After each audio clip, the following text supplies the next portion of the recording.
একটি সমুদ্রতীরবর্তী শহর ঝড়ের পর ভয়ঙ্কর অবস্থায়। ভাঙা নৌকা আর মরিচা ধরা যন্ত্রপাতি সারিবদ্ধভাবে পড়ে আছে। একজন বিজ্ঞানী ডক লীলা কিম বিপদের পূর্বাভাস দেখছেন।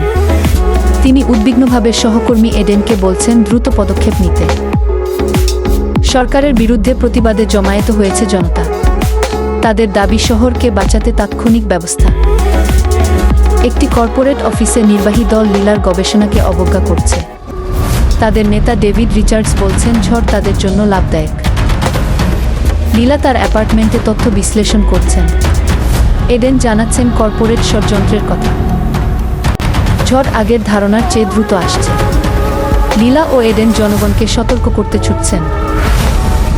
ঝড় আঘাত হানছে। লীলা জানেন যে অনেকেই এই বিপদ থেকে রক্ষা পাবেন না।